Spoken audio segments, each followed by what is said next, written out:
How's it going, everyone? And welcome back to the second episode of the White Belt Podcast. It is October 9th, Tuesday evening right now. It's about 6:30 p.m. But what a weekend of fights! What a weekend! I don't even know where to start, honestly. All in all, it was a crazy. Not even talking about just the whole Khabib and Conor thing, the Derek Lewis fight. That fight was great. Him knocking Volkov out with what, like 10 seconds. It was less than 15 or 20. It was probably like 10 seconds left, and he knocks out Volkov when he was down an insane amount in the scorecards. He was losing, so the only option he had was to knock him out, which was pretty insane.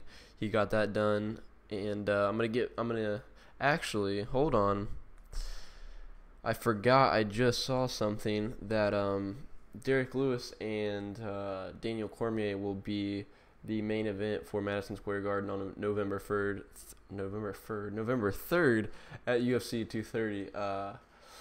Now, I know that we did hear that Shevchenko Eubanks for the Women's Flyweight Championship was going to be the main event, but that was never confirmed. And from as far as I know, from the little research I have done, if you just search, I'd search Daniel Cormier, everything pops up. Derek Lewis and Daniel Cormier for 230. Ariel Helwani said something about it. Apparently, both sides confirmed it with Ariel. Brett Okamoto said, per Dana White, the fight is done. Like, it's a done deal between DC and Derek Lewis for 230. So that's probably going to be the main event, unless something else changes. I know it's been a roller coaster right now with trying to figure out who's going to fill that main event spot. Like I said, I speculated John Jones, and I went over to Shevchenko Eubanks.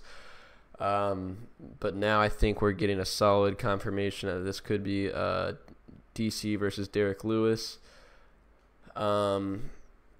Now that does leave us in a weird spot with what's going to happen with that Brock fight. Is that going to happen? Because Derek Lewis obviously poses a lot more of a threat than Brock Lesnar. No offense to Brock, but Derek Lewis poses a lot more of a threat than Brock does. I think DC could maybe out wrestle him and beat him down, but Derek, you can't sleep on his punching power. I think. It will be a good fight. Hopefully that does get confirmed, and that will end up being the main event. I'd love seeing that fight, and I honestly would rather see this over Brock because, in all honesty, I think we all know that DC is going to destroy Brock. But hopefully that does get confirmed. I'd love for that to be the main event. I'm sure all of us would love to see that. In terms of pay-per-view buys and gaining a bigger audience, obviously maybe Brock would do better, but I think for the MMA fans, the people that consistently watch, I think that Derek Lewis and Cormier is a much more exciting fight for us, and I think it will be a much more exciting fight, and it should be interesting. I know I touched on last podcast about John Jones and Daniel Cormier possibly fighting. I did see something where TMZ, it was either TMZ or something, I think it was TMZ, they stopped Daniel Cormier talking to him, saying how he would like to fight John Jones at light heavyweight. That's where they would fight, is light heavyweight, and they because that's where John beat him both times. I'm seeing in the chat right now someone is saying Brock will destroy. That's not true. I don't think it would. Brock's big. He can wrestle, but he's strong, but he's I don't think skill-wise anywhere near Daniel Cormier. But back to the DC and John Jones. He said that he would like to fight John at in March of 2019, and that would be at light heavyweight, which would be a good fight. And like I also speculated last podcast about John possibly getting a title shot here by the end of the year, which I'm hearing and seeing a lot of different places that's probably going to happen between John Jones and Gus in December, whether it's the beginning of December or it's the New Year's Eve card. I'm not sure which one it will be. Most likely New Year's Eve, but they're most likely going to strip Daniel of the light heavyweight strap and then obviously have that up for grabs between Gus and John Jones. So that'll be interesting. It'll be interesting to see how all that plays out, and if that does end up happening, and if this Madison Square Garden fight does end up getting confirmed. I think, like I said, it says Brett Okamoto said per Dana White, it's a done deal. So hopefully that does end up being the case, and that does happening, because we'd all love seeing that. But to get back to the fights, I mean, Derek Lewis with a great performance, like I touched on earlier, but Khabib put on a great performance as well with against Conor. I mean, I didn't really expect it to be that one-sided as it was, and some people say it wasn't one-sided. I think it was pretty one-sided, honestly. I mean, the third round Conor did. If you really want to give it to Conor on anything, you can give him the third round, but I think first, second, and fourth, obviously, Khabib won those rounds. So I think it was a pretty dominating performance by Khabib, and I think none of us really expected that, and I think Conor didn't expect it either, because I think it was either Rogan or someone, one of the commentators said that once Khabib got him on the ground, they think that Conor was shocked with how good and how strong he is, which happens to a lot of his opponents. I've heard many stories about, like Michael Johnson said this, Barboza said this. It's almost like it's like a shock once he gets on top of you. They can't believe how strong he is and how good he is. And I think the same thing just happened with Conor. I think Conor just got tired, and people said that Conor wasn't tired, and maybe he wasn't, but I don't know. It just didn't look like Conor. I don't know if he was tired or maybe the nerves were getting to him. He was scared. I don't know. I think something was off, or maybe just Khabib was that good. I really think Khabib is that good. Maybe I'm just a Khabib fan. I don't want to sound biased when I say this, but in all honesty, I think Khabib showed us that he's a real talent. He's the real deal, and I don't see right now. I don't see anyone that could beat Khabib unless, like I said, like I mentioned earlier, Conor with that puncher's chance.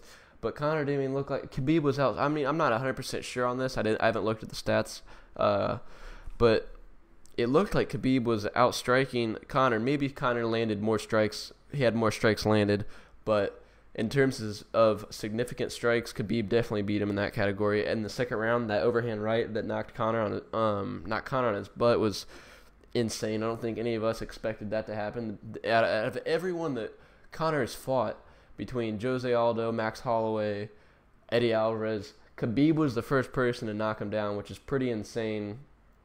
I mean, I don't know. I think Khabib really showed us that he is the real deal, and I think that was a great performance on his part, and I think it's great for Khabib fans and for Khabib in general that he said he was going to make McGregor tap, and he called him a chicken, a tap chicken, and all this stuff, and he actually made him tap to a neck crank of anything. He didn't have a joint lock or a clean choke. He wasn't under the neck at all.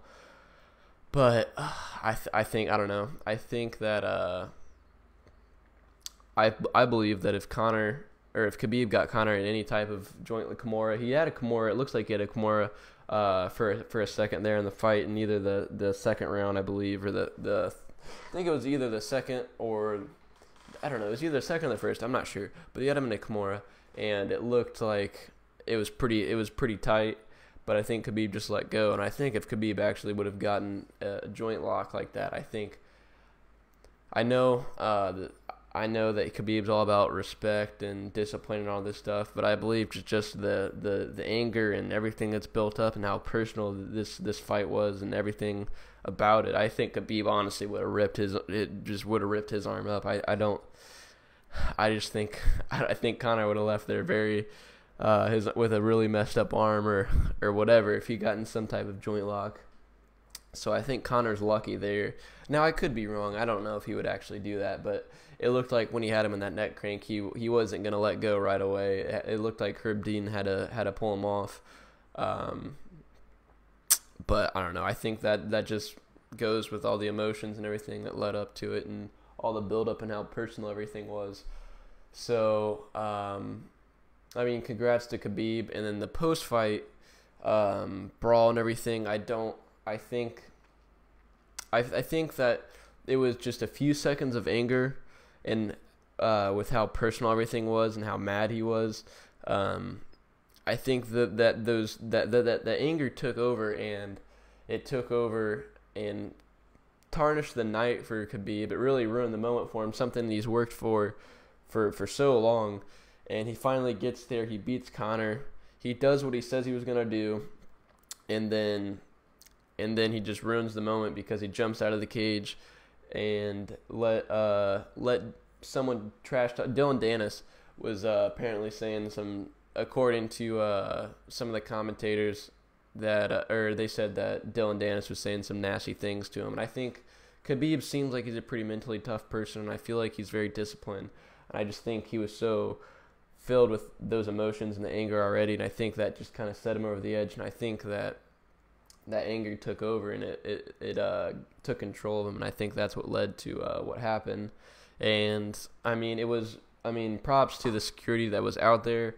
I think that they did a good job of diffusing the situation, getting it pulled off right away.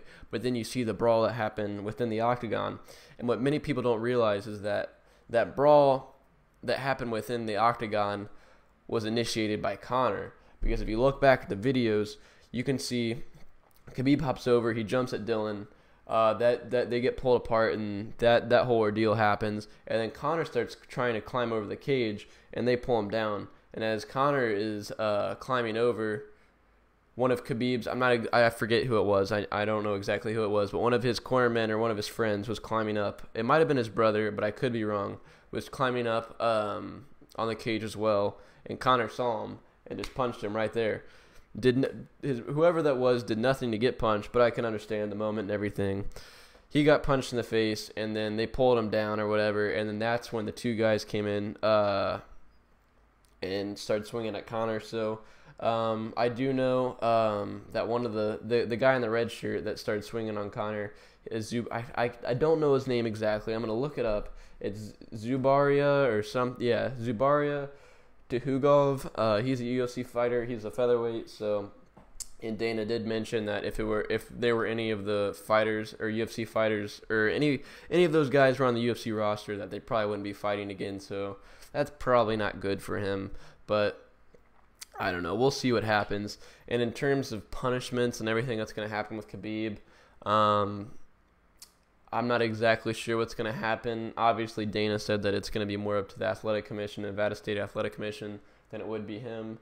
I saw something from MMA Junkie that they said that possibly, this was just speculation, that maybe a $250,000 fine taken out of his purse, which out of his $2 million, I mean that's 1/8, which I don't think that really matters. I don't feel like Khabib's a money guy, but that's 1/8 of his purse, so that sucks. But he would give up $250,000 and then possibly be suspended for 4 to 6 months. So I don't know. We'll see what happens.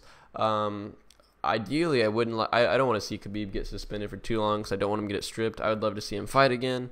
And some people did say I know people have said that maybe Khabib is going to retire after this fight, after Conor, because he has nothing left to do. He's been doing this for so long. So, I mean, that could be a possibility. I don't know if that's really going to happen. Some people have even speculated that there could be a rematch. Conor said he wants a rematch. But if any of you guys have listened to the Below the Belt podcast, the one right before, I'm not sure when it was. It might have been like early last week. It was Below the Belt episode 100 with Josh Thompson and Brendan Schaub, and Josh Thompson said that he believes that Khabib might retire after this fight. And for those of you who don't know, Josh Thompson is one of the head trainers at AKA. So that could be, I could be wrong on that. I'm not sure on that, so don't quote me on that. But I'm pretty sure he's one of the head trainers at AKA. So he said that he might retire, but other people have said that there could be a rematch. I believe myself, after watching the fight, I don't believe that Conor did anything to deserve a rematch. If they did a rematch, it would be more money. Obviously, it would generate a lot of money because everyone was talking about this fight. So if they did a rematch with Conor and Khabib, I think that would generate a lot of money, way more money than the first fight. I feel like it'd be bigger than the first fight. But I don't really, in terms of the sport and MMA, I don't think if we're not talking about money and pay-per-view buys and on people getting or watching and everything, in terms of the sport solely, I think Conor did nothing to deserve a rematch. He absolutely got mauled. He didn't even do anything. He didn't hurt Khabib. He never did anything that was like, wow, like maybe Conor has a shot at winning. He did nothing that made it seem like he maybe had a shot at winning. The only shot he had at winning, like I mentioned, in my opinion, back in my first episode, the only shot he ever had was a puncher's chance, because I think if it went past the first, second, third round, I think that Khabib easily would have won that fight, because I think Conor would have gotten tired. And I don't think Conor really got tired. He didn't look like he gassed out like he did in the Nate Diaz fight. He could have very well been tired, and I just didn't know. But it didn't look like he gassed out that hard. He definitely was tired. He definitely was beat up, especially after round 2, after that ground and pound. That was brutal. And some people were saying that Khabib wasn't really connecting. If you go back, he was definitely hitting him pretty hard. And getting hit like that will wear you out. Having someone on top of you like that will wear you out. And having to try to constantly fight him off so he can't get a better position on you, whether it be on the fence or on the ground when Khabib's trying to get above your knees to lock up those legs. I think that'll wear you out for sure. So he had to be, to some degree, he had to be tired. And I don't think you can argue that. And I think Khabib would have been tired as well, because he was throwing those punches. But Khabib, we do know Khabib for having great conditioning. And I think maybe Khabib was too driven, because I don't know. I just think Khabib was too driven because how big the moment was to him and how personal this was to him. And I don't think it really would have mattered to him. I think he would have kept coming after him. And I thought it was pretty crazy in the third round how he was standing in front of Conor and just trading with him with his hands down too, which was crazy. And I don't know. Khabib just looked pretty confident. And he looked very motivated. So. From what I saw on Saturday, I think we saw a different animal. I think Khabib just showed us how good he is, and I could be wrong. Maybe some people can say it's the 2 years off, ring rust, whatever you want to say. I think Khabib showed that he's the real deal. And if there's a rematch, like I said, I don't think he does deserve a rematch. But if there is one, I mean, everyone's gonna watch. I'm gonna watch. There's no denying that a lot of people are going to watch that, regardless if he deserves a rematch or not. I think people are going to watch that, and I think it'll be interesting to see what happens. I'd love to see what happens with Khabib and the punishment, but I don't know. We'll see. Yeah, with the Conor and Khabib possible, or I'm just going through. I have an outline right now. I'm trying to stay on track here, but I don't, like I said, if in my opinion, do I see a rematch happening? Yes, I could see a rematch happening, but like I said, I don't think he deserves one. Also, another thing I want to touch on, I've seen this a lot recently because of how big this fight was, and I believe this fight was really good for the sport in terms of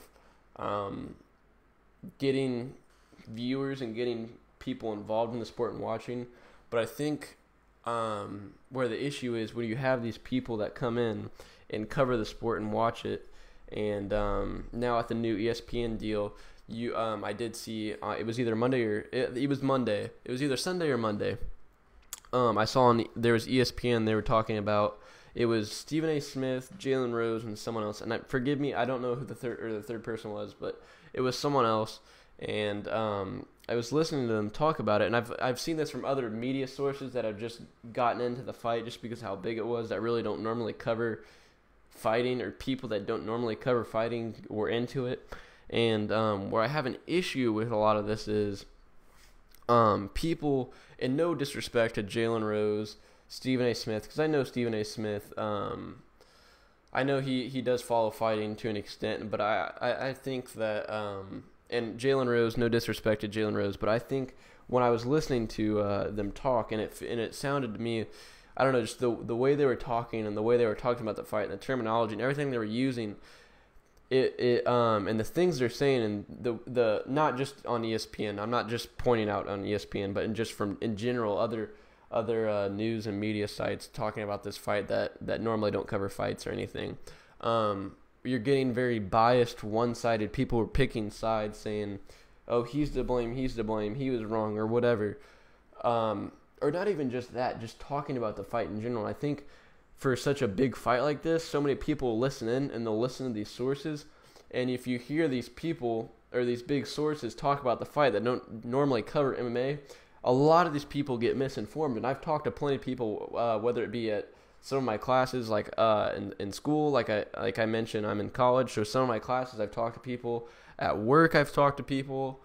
Just out and about, barbershop, I've talked to people. And because a lot of people are talking about this fight, and especially after what happened after the fight and everything. But people are listening to these media sources and these big people and entertainment sources that are talking about the fight, and they're not necessarily well informed, or they don't know their information or their facts, and they're just putting stuff out there. And I think I have an issue with that because as an MMA fan who knows what they're talking about, and I don't want to say I know what I'm talking. I don't want to sound cocky or arrogant by any means, but for a good majority, I can hold a good conversation with people about mixed martial arts and fighting, because I would say I pay attention a lot. I watch almost every card. I listen to podcasts and watch videos daily about MMA, fighting, anything to do with the sport. I pay attention daily, and not to mention I train. So as someone who has a knowledge of the sport and what I would say is more informed than some of these people or media sources that are putting information out there, and then they put this I don't know what the word I'm trying to use is, the information that's not necessarily right, or it's not right at all, or it's not valid, or it doesn't really even make sense, or because it's not like it just doesn't even make sense. Like, I can't even explain to you what I'm trying to say, but like people that don't know a lot about MMA or fighting are talking about it, and they don't know what they're talking about. So when they say stuff, and these viewers that don't also listen to MMA but listen to these sources or follow these sources, hear this stuff, they think it's right. So what they're hearing from these big sources, they think it's right because they're saying it, when they really don't know that they don't know what they're they don't know fully what they're talking about. And like I said, no disrespect to ESPN, because I use them as an example with Jalen Rose and Stephen A. Nothing but respect for those guys. But what I'm trying to say is, when you hear them talk about it, and someone who knows what they're talking about hears it, you know it's not right, but you know these people are hearing it, and then in return, I'll be talking to people about it. Like I said, wherever. Or not even me talking about it. I see people talking about it online, Twitter, Instagram, all over it, YouTube comments, everything. You see it everywhere. People talking about it, and they're arguing, and they think their point's right because they heard it from these sources when really it's wrong. And I think that I'm gonna go back to ESPN again because this is the example I'm using. I think that they need to have more qualified people if they're going to be covering this sport or certain topics of the sport. You can bring in someone like, I'm not saying that there's anything wrong with Jalen Rose or Stephen A., any of those guys. I'm just saying there's more qualified people out there, if that makes sense. You could do something like UFC on Fox, where they bring in fighters, DC, Dominic Cruz. You could bring in, Jimmy Smith. You could bring someone like him in. You could bring in... I know they do have a show, an MMA show with Ariel Helwani, and you could have him talk about it more often, or just. So I think that there's more qualified people out there, and I think that if you're going to be talking about this kind of stuff, you need someone that is qualified and knows what they're talking about. I feel like, I don't know. I just feel like it's important, especially if the sport is going to get this kind of exposure, and the promotion is going to get this kind of exposure because of the fight. And now all these people are getting involved, and they're hearing this stuff, but they don't really know that what they're hearing isn't fully true, or it's not necessarily valid, or it doesn't even really make sense. And then they try talking about it, and if someone that knows what they're talking about hears it, and like I said, I'm not trying to make myself out to sound like I'm a know-it-all, I know everything about it, because I don't. I really don't. But I have a good understanding, and when I listen to other people talk about it that don't really have that full understanding, but they get into it because of the big fights, I think it's just not good because people get misunderstood. And I think also to transition, I think people, because of the brawl and everything that happened after 229. I think that people start to think that MMA and martial arts and the UFC get this rap of it's almost like entertainment, like it's. And I think Brendan Schaub did say something about this. He did touch on this in his podcast earlier or yesterday, or I think it was last night or today. He said that people start to think it's like the WWE and it's all entertainment based, and this happens. This is not what martial arts or MMA or anything's about. This never even happens. What happened after the fight between McGregor and Khabib never happens. Like, it's very rare that something like that ever happens. And I know that, like, maybe after the Stipe DC fight, Brock comes in and shoves DC, and that happened. But that as well really doesn't happen. But let alone a brawl after a fight, that stuff does not happen. I don't want people to start to think that this is a norm and this is what happens and it's all entertainment based. And I don't want, even though it's already happened, I don't want to see the sport kind of lose the true value behind the sport, mixed martial arts, and discipline and respect and all that in exchange for money and what's the word I'm looking for? Entertainment.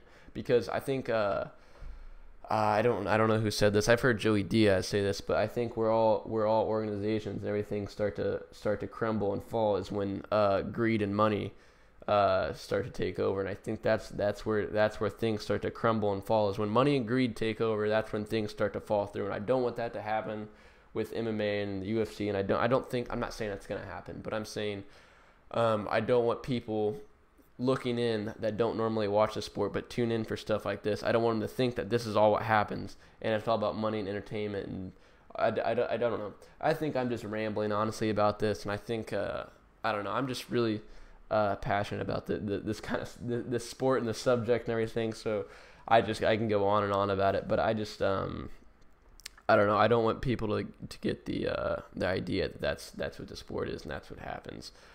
But I kind of rambled on for a little bit longer than I wanted to. But hopefully I'm going to try to do one podcast a week, maybe two, once I start getting more free time and everything. But I'm going to do one podcast a week. Hopefully, I'm not sure what day. It's going to vary, but there will be one podcast a week. And I may or may not be changing the name to the podcast. Because I tried submitting it to iTunes, and I'm going to try to look right now. It said that it was rejected because of copyright issues. So I'm dealing with copyright issues right now. So like I said, I may or may not change the name of the podcast. I don't want to, but if I have to, I will. Because I do want to get this on iTunes, and I do want this to be out there on all platforms, But whatever happens. If I change it, I change it, and I'll let you guys know. I do believe maybe I resubmitted it because I believe that maybe I involved UFC within the title and everything, and maybe that's why they copyrighted it. So I'm just right now uploading it just under the White Belt Podcast and not using any titles like UFC 229, anything like that. So yeah, I'm working on that right now, and if I do end up changing the podcast name, I'll let you know. And if you guys have any ideas or suggestions, let me know in the comments. Let me know what you guys thought of the fight and everything that happened. And if you guys haven't already subscribed, please subscribe, like the video, share the video, tell your friends about it and everything. Try to get this out there. And like I said, if you do subscribe, you can turn on your notifications. So therefore, you guys will know when I do go live and when I'm about ready to go live and all that stuff. So, yeah, I hope you guys did enjoy the second episode of the White Belt Podcast. Really appreciate you guys tuning in, and I'll see you guys later.